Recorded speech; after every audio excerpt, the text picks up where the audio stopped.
दीदी ये मर जाएगा। आज से ये मेरा बच्चा है। दीदी हम खुद नहीं खा पाते हैं, इसे कैसे खिलाएंगे? रामपुर गांव की दो सगी बहनें सीमा और राधा, ना माँ ना बाप, बस एक दूसरे का सहारा।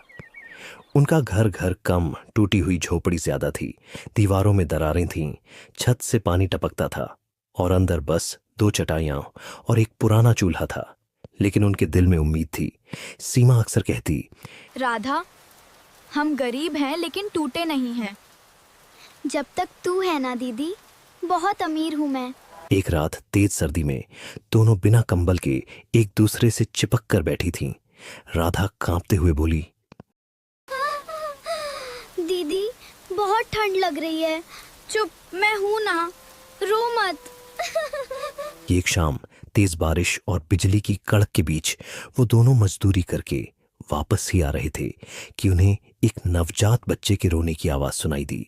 दोनों ने आवाज का पीछा किया और देखा कि एक छोटा सा बच्चा मिट्टी में भीगा हुआ पड़ा है। ठंड से उसका शरीर नीला पड़ चुका था। राधा रोते हुए बोली, दीदी ये मर जाएगा।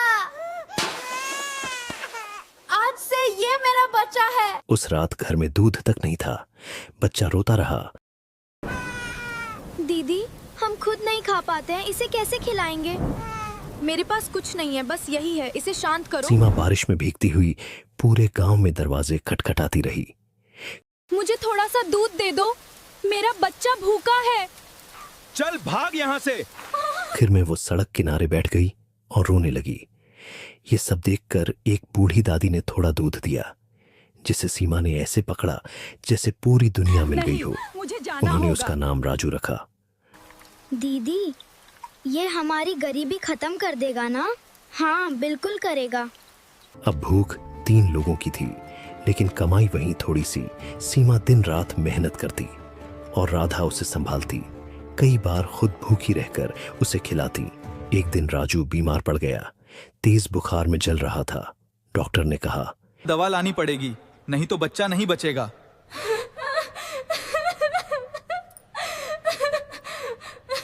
लेकिन पैसे नहीं थे।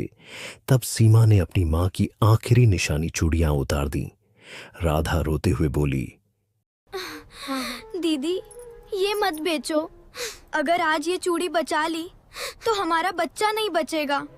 और जब राधा ने कहा, ये हमारा खून भी नहीं है। रिश्ते खून से नहीं, प्यार से बनते हैं। समय बीतता गया। राजू बड़ा हुआ, स्कूल जाने लगा। लेकिन एक दिन जब सब बच्चों के पास जूते थे और वह नंगे पैर था, तो एक लड़के ने उसका मजाक उड़ाया। देखो भिखारी का बच्चा। हाँ हाँ भिखारी का बच्चा। एक घर आकर रो पड़ा। मम्मी मैं गरीब क्यों हूँ? तू गरीब नहीं है, तू सबसे अमीर है, क्योंकि तेरे पास प्यार करने वाली माँ है। सीमा ने अपना आधा घर गिरवी रख दिया और राधा कई दिन भूखी रही, यहाँ तक कि एक दिन बेहोश हो गई। लेकिन दोनों का सपना था कि राजू बड़ा आदमी बने। फिर राजू को शहर की यूनिवर्सिटी में दाखिला मिल गया और बहनों ने सब कुछ दांव पर लगाकर उसे भेज दिया। बेटा अच्छे से पढ़ाई करना, पहुंचकर फोन जरूर करना। ठीक है मम्मी, बाय। अच्छे से जाना बेटा। शुरू में वह फोन करता रहा, लेकिन धीरे धीरे बदल गया। फोन कम होते गए और फिर बंद हो गए। इधर सीमा हर दिन दरवाजे पर बैठकर पुराने फोन को देखती रहती, शायद आज फोन आए।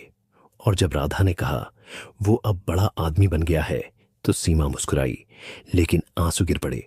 बड़ा आदमी बनने से क्या मां छोटी हो जाती है। समय बीता। राधा बहुत बीमार हो गई। एक रात उसने कहा, दीदी अगर मुझे कुछ हो जाए तो राजू को मत बताना। यह सुनकर सीमा का दिल टूट गया। उसकी तबीयत ज्यादा खराब होने लगी और कुछ दिन बाद ही वो चल बसी। राधा के मरने की बात गांव के किसी आदमी ने राजू तक पहुंचाई और फिर राजू उसी दिन गांव वापस आ गया। कुछ दिन बाद सीमा उदास बैठी थी, तो राजू ने बात करने की कोशिश की। तो सीमा ने बताया कि किस तरह हम लोगों को तुम मिले थे, किस तरह से भूखे रहकर भी तुम्हारा पेट भरते थे। हम लोग तो राजू पुट पुट कर रोने लगा और रोते हुए बोला, मेरी मां ना होते हुए भी अपने मुझे मां से बढ़कर प्यार दिया। और मैंने आप लोगों के लिए कुछ भी नहीं किया। और फिर राजू अपनी माँ के साथ ही गांव में रहने लगा और अपनी माँ की सेवा में पूरी जिंदगी लगा दी। इस कहानी का सच यही है कि रिश्ते खून से नहीं बल्कि प्यार और त्याग से बनते हैं। जिसने आपको उठाया है उसे कभी मत भूलो, और सफलता तब तक अधूरी है जब तक अपने अपने साथ ना हो।